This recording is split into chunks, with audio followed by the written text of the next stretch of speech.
Cuando la constitución está definida, pero en lo que es constitución política, señala muy interesantemente dos momentos muy importantes que deben existir en la acción, que es el deliberativo y el ejecutivo. Y en el deliberativo, Perón, que es donde dice nos tenemos que igualar, hasta el último soldado puede entender la mejor estrategia y puede hasta tener la mejor sugerencia. Es decir, no existe sacarnos la jineta, la jerarquía, este momento, es decir, en el momento deliberativo de la discusión, ¿no es cierto? Me parece que es importante que todos los sujetos que componen al movimiento colaboren, sea del sector gremial, del sector político, la juventud, la rama femenina, cualquier sector. Tiene la posibilidad de contribuir desde su perspectiva, desde su praxis militante.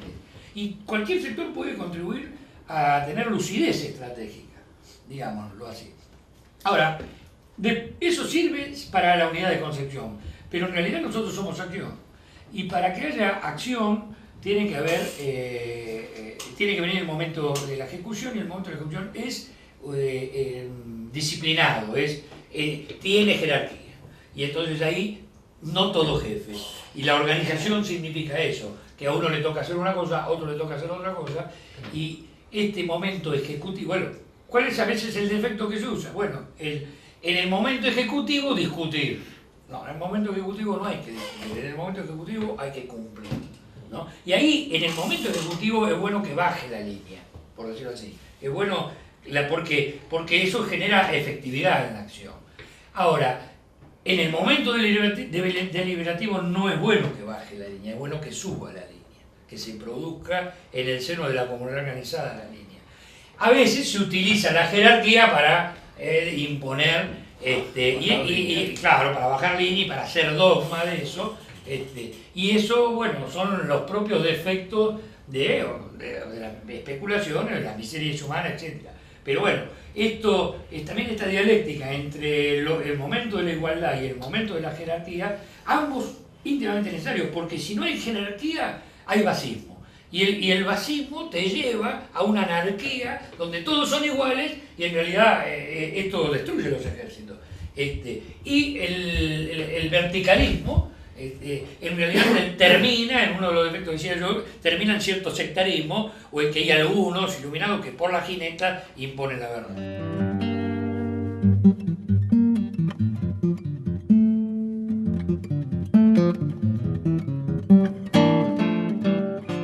La importancia de la unidad doctrinaria para una acción efectiva. Y ahí sí yo haría un poquito de historia y recordaría que cuando el peronismo surge por primera vez a la lucha política sin partido político. Nosotros vamos en realidad con el Partido Laborista y con el Partido de la Revolución del 4 de junio, pero llegado al gobierno Perón necesita ser un partido político. Y si bien no hay que confundir partido con movimiento y con rama sindical, sin embargo, Perón recuperó la doctrina para el partido. Y entonces, al parecer, según lo que yo pude reconstruir, y alguna vez escribí sobre esto en la revista nuestra, en Peronistas, Perón reúne a los futuros cuadros del partido en el edificio que actualmente pertenece a YPF.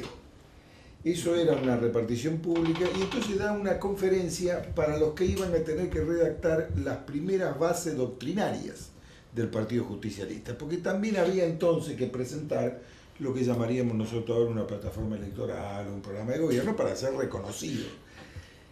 Yo tuve acceso a leer ese texto, es un texto muy importante, donde Perón establece para mí una cuestión fundamental. Él dice, quiero explicarles, compañeros, la diferencia.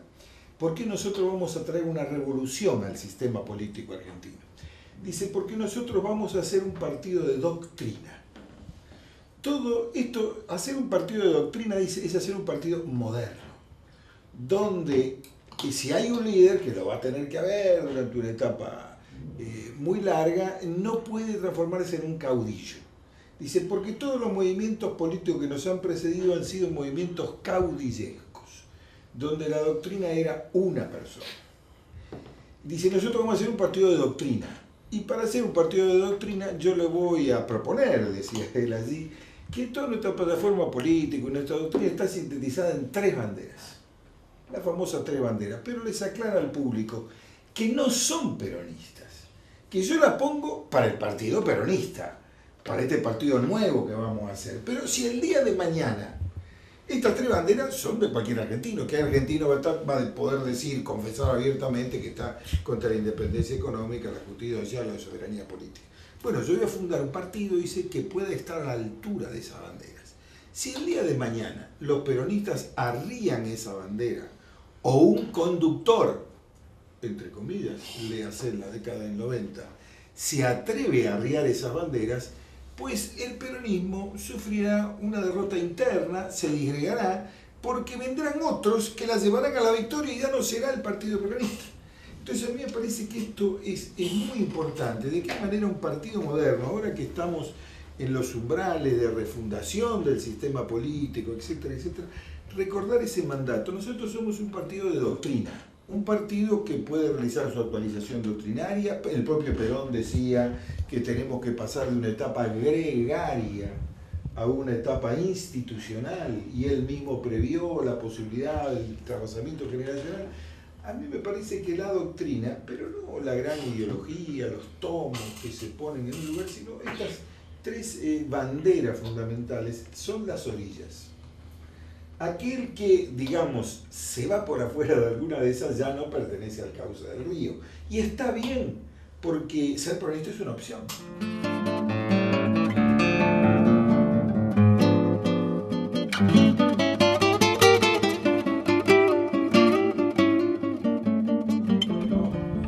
También incorporar una vieja frase peronista, que era la búsqueda final de la grandeza de la patria y la felicidad del pueblo, que en última instancia son 2 conceptos que van íntimamente ligados entre sí. No hay grandeza de la patria sin felicidad del pueblo, y ningún pueblo es feliz verdaderamente sin una patria grande. Y esto tiene que ver un poco con hasta la propia naturaleza humana, ¿no?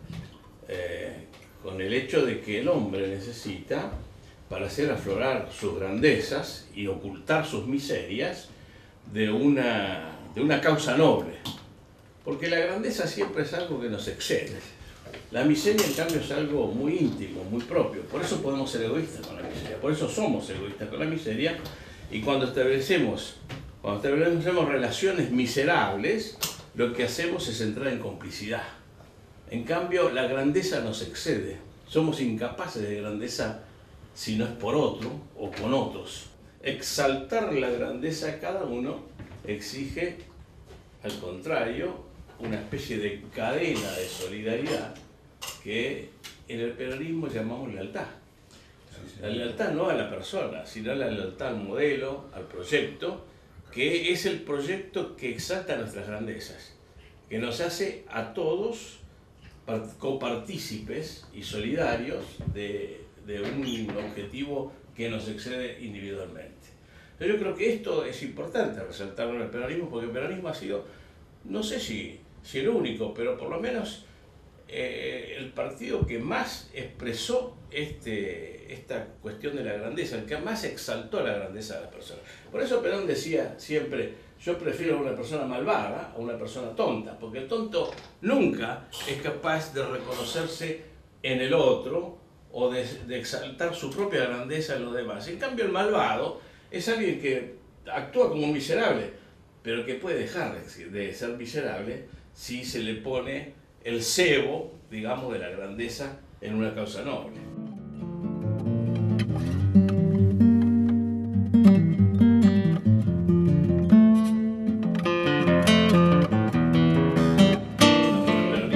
Creo que es otro de los datos que habla muy bien de este legado de Néstor que se discute en estos días, porque el llamado a lo heroico y no al hedonismo y no al escapismo y no al consumismo que generó en la juventud tiene que ver con que despertó dar la vida por causas que me trascienden. Y el contraste con una oposición que todavía no surgió, o sea, hay uno de los problemas que tenemos en la Argentina, que no hay oposición.